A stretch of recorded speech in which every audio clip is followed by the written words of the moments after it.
अयोध्या का झगड़ा, राम जन्मभूमि और बाबरी मस्जिद विवाद बहुत लंबा चला। 2019 तक जब सुप्रीम कोर्ट ने विवादित जमीन पर राम मंदिर बनाने का रास्ता साफ किया, अब जब अयोध्या में राम मंदिर का भव्य उद्घाटन हो चुका है, तो सवाल उठना लाजमी है कि क्या इससे पहले ही बातचीत और समझौते से सुलझाया नहीं जा सकता था। राम मंदिर के भव्य उद्घाटन के बाद ये सोचने का भी मौका है कि अतीत में क्या हुआ था। इस बहस में ये सवाल ज़रूरी है कि इस विवाद को लंबा करने में मुसलमानों का क्या रोल था। वो अपनी हक का दावा छोड़ने को क्यों राजी नहीं थे।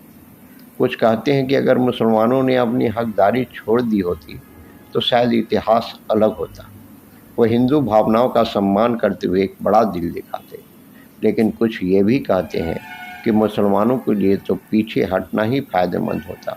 उनके लिए तनाव बढ़ाने से रुकना और टकराव से बचना ही अच्छा था। लंबे समय में तो उन्हें ही ज़्यादा नुकसान हुआ, जैसा कि अब तक हुआ है। शायद इससे बीजेपी अपनी हिंदुत्व की राजनीति से पीछे नहीं हटती, लेकिन रफ्तार जरूर कम होती और माहौल थोड़ा शांत होता। साथ ही विवादित मंदिरों के मामले में 1991 के उपासना स्थल कानून को सख्ती से लागू करवा पाते, जिसके मुताबिक 15 अगस्त 1947 को जो धार्मिक स्थल जैसा था वैसा ही रहेगा। संघ पर उदार हिंदुओं की तरफ से इस बात का दबाव बढ़ता कि वे अब दूसरे पुराने ऐतिहासिक विवादों को जिंदा न करें। संवाद का मौका छूटा, मुसलमानों को उठाना पड़ा नुकसान।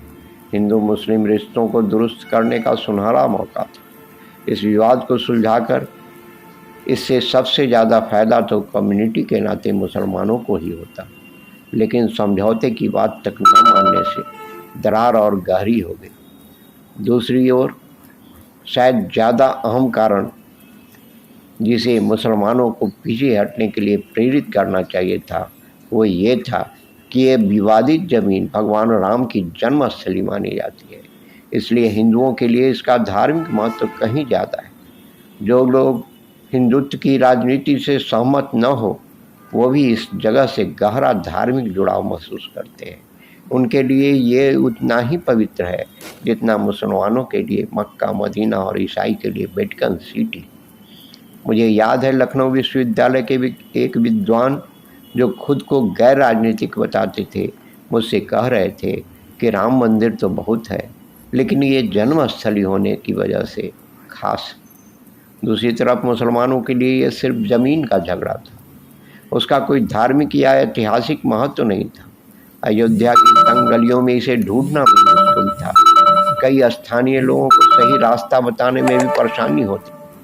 नहीं, ये मस्जिद कोई संरक्षित ऐतिहासिक इमारत थी जिसे दूसरी जगह नहीं ले जाया जा सकता था।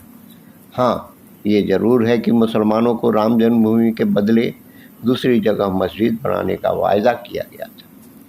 इस्लाम में ज़रूरत पड़ने पर मस्जिद को दूसरी जगह ले जाने या तोड़ने की मनाही नहीं है।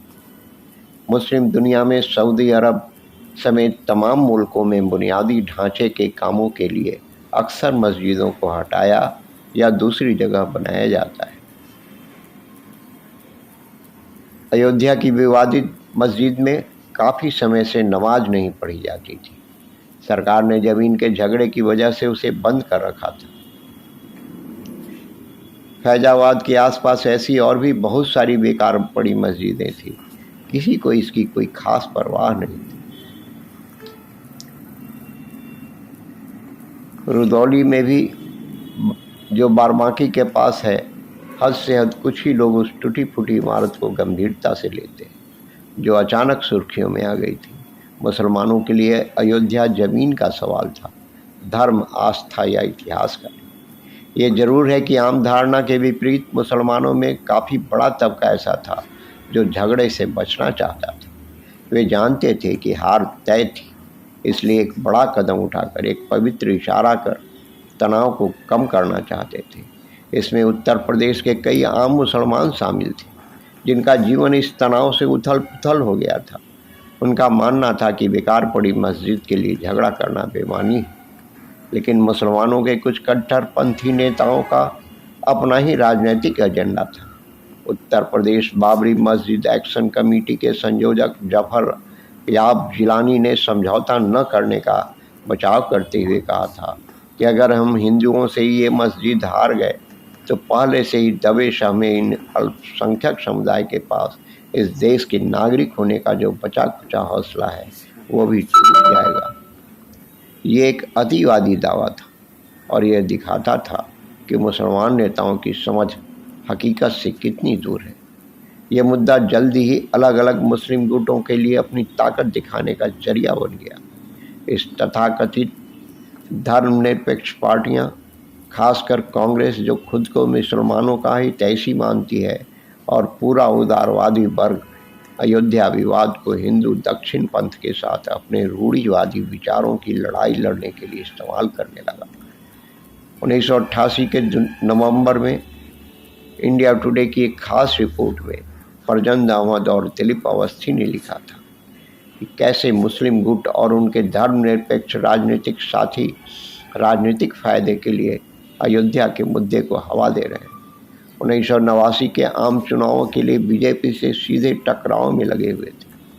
उन्होंने लिखा कि बाबरी मस्जिद राम जन्मभूमि का मुद्दा अब पूरी तरह से वोट बैंक की राजनीति का शिकार हो गया है और इस समस्या का कोई निष्पक्ष समाधान संभव नहीं लगता। ध्यान दें कि ये समय 1992 से 3 साल पहले का था जब बाबरी मस्जिद का विध्वंस हुआ था। मुसलमान तब भी मान रक्षा का समझौता करके इस घटना को रोक सकते थे, लेकिन उनके प्रमुख नेता जैसे बाबरी मस्जिद समन्वय समिति के अध्यक्ष सैयद शहाबुद्दीन तनाव बढ़ाने में लगे हुए थे। उन्होंने मस्जिद को हिंदुओं के सामने सरेंडर करने से इनकार कर दिया। उसी साल अक्टूबर में एक भड़काऊ कदम में उन्होंने विवादित मंदिर में सामूहिक नमाज की घोषणा की, जैसा कि उम्मीद थी। इसने विश्व हिंदू परिषद और राम जन्मभूमि मुक्ति यज्ञ समिति जैसे समूहों को लगभग उसी समय अयोध्या में श्री राम महायज्ञ आयोजित करने की घोषणा करने के लिए उकसाया। मुसलमान नेताओं की गलती से बढ़ा विवाद, शांति की चाहत सिर्फ जुबान तक। विश्व हिंदू परिषद और समिति के 1 लाख से ज़्यादा समर्थक के पहुंचने के बाद शहाबुद्दीन को नमाज का प्लान छोड़ना पड़ा। उन्हें हिंसा की चेतावनी दी गई थी और इस घटना ने दिखाया कि मुसलमान नेताओं ने कितना जोखिम उठाया था। उस वक्त समझदारी और जल्दी से विवाद सुलझाने की ज़रूरत थी, लेकिन मुस्लिम नेताओं का रवैया निराशाजनक था। शहाबुद्दीन से जब बाबरी मस्जिद समन्वय समिति के अगले कदम के बारे में पूछा गया तो उन्होंने कहा, हम जल्दी में नहीं हैं, हम सिर्फ शांतिपूर्ण समाधान चाहते हैं, वो भी मस्जिद को हिंदुओं के हवाले किए बिना। समस्या ये थी कि शांतिपूर्ण समाधान को कभी साफ साफ नहीं बताया गया। असल में इसके लिए राजनीतिक इच्छा शक्ति थी ही नहीं। अहंकार और गलत मुस्लिम गर्व की भावना ने शांति बहाल करने की ज़रूरत को दबा दिया। मस्जिद बचाओ का पूरा अभियान गलत सोच पर आधारित था और अल्पकालिक फायदे हासिल करने के लिए चलाया गया था, जैसा कि बाद की घटनाओं ने दिखाया। अगर मुसलमान समझौता कर लेते तो क्या चीज़ें ज़रूर बदलती, ये सवाल इतिहास की कल्पनाओं में ही रह जाएगा। लेकिन कम से कम मुसलमानों को ये संतोष तो होता कि उसने सही काम किया और उन्हें नैतिक रूप से मजबूती मिलती।